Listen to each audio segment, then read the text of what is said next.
Fast ന്യൂസിലേക്ക് സ്വാഗതം. കേരളം ഉൾപ്പെടെ 4 സംസ്ഥാനങ്ങളിലെയും കേന്ദ്രഭരണ പ്രദേശമായ പുതുച്ചേരിയിലെയും തെരഞ്ഞെടുപ്പ് പ്രഖ്യാപിച്ചു. ഏപ്രിൽ 9 കേരളം, പുതുച്ചേരി, അസം എന്നിവ വിധി എഴുതും. ഫലപ്രഖ്യാപനം മെയ് 4. തമിഴ്നാട്ടിൽ വോട്ടെടുപ്പ് ഏപ്രിൽ 23. ബംഗാളിൽ 2 ഘട്ടം. ഇന്നു മുതൽ തെരഞ്ഞെടുപ്പ് പെരുമാറ്റച്ചട്ടം നിലവിൽ. തെരഞ്ഞെടുപ്പ് പ്രഖ്യാപനത്തിന് പിന്നാലെ അതിവേഗം സ്ഥാനാർത്ഥികളെ പ്രഖ്യാപിച്ച് CPI. 4 മന്ത്രിമാരും കളത്തിൽ. വിവാദമായ നാട്ടിക സീറ്റിൽ ഗീതാ ഗോപി തന്നെ മത്സരിക്കും. സംസ്ഥാനം ബൂത്തിലെത്തുമ്പോൾ സ്ഥാനാർത്ഥികളെ പ്രഖ്യാപിച്ച് CPM-ഉം. പൊതുസ്വതന്ത്രർ ഉൾപ്പെടെ 86 സീറ്റുകളിൽ CPM മത്സരിക്കും. 56 MLA-മാർ മത്സരരംഗത്ത്. പിണറായി വിജയൻ ധർമ്മടത്ത് നിന്ന് ജനവിധി തേടും. തളിപ്പറമ്പിൽ PK ശ്യാമളയും പേരാവൂരിൽ KK ശൈലജയും മത്സരത്തിൽ. ദുർഭരണം അവസാനിക്കാൻ 26 ദിവസം മാത്രമെന്ന് പ്രതിപക്ഷ നേതാവ് VD സതീശൻ. 100-ലധികം സീറ്റുമായി ടീം UDF അധികാരത്തിലെത്തും. 24 മണിക്കൂറിനുള്ളിൽ സ്ഥാനാർത്ഥി പ്രഖ്യാപനമെന്നും VD സതീശൻ. നിർമ്മാണം പൂർത്തിയാകും മുമ്പ് ആറന്മുള മണ്ഡലത്തിലെ കോഴഞ്ചേരി പാലത്തിന്റെ ഉദ്ഘാടനം തിരക്കിട്ട് നടത്തിയതിൽ വിവാദം.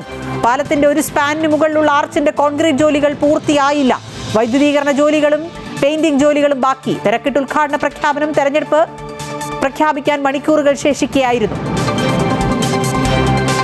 അയോധ്യയിലെ ശ്രീരാമക്ഷേത്രത്തിലേക്ക് മക്കളോടൊപ്പം യാത്ര തിരിച്ച് സദ്ഗുരു ശ്രീ മാതാമൃതാനന്ദമയി ദേവി.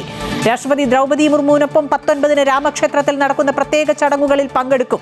ശ്രീരാമയന്ത്രം സ്ഥാപിക്കുന്നതിനും അനുബന്ധ പൂജകൾക്കും രാഷ്ട്രപതിയോടൊപ്പം അമ്മ സാക്ഷിയാകും. അയോധ്യ സന്ദർശനം ശ്രീരാമ ജന്മഭൂമി തീർത്ഥ ക്ഷേത്ര ട്രസ്റ്റിന്റെ ക്ഷണം സ്വീകരിച്ച്. തിരുവനന്തപുരം കവടിയാർ കൊട്ടാരത്തിൽ മോഷണം. അലമാരയിൽ സൂക്ഷിച്ച 2 കോടി രൂപ മൂല്യമുള്ള ആഭരണങ്ങൾ നഷ്ടമായി. അന്വേഷണം ആരംഭിച്ച് പേരൂർക്കട പോലീസ്. ഗൾഫ് രാജ്യങ്ങളിൽ നടക്കേണ്ട CBSE പരീക്ഷകൾ റദ്ദാക്കി. തീരുമാനം നിലവിലെ സാഹചര്യം പരിഗണിച്ച്. പരീക്ഷാഫലം സംബന്ധിച്ച തീരുമാനം പിന്നീടെന്ന് CBSE. ഇറാനുമായി ഉടൻ കരാറില്ലെന്ന് American president Donald Trump. Hormuz കടലിടുക്ക് വഴി എണ്ണ കൈപ്പറ്റുന്നവർ യുദ്ധത്തിന് സഹായിക്കണം.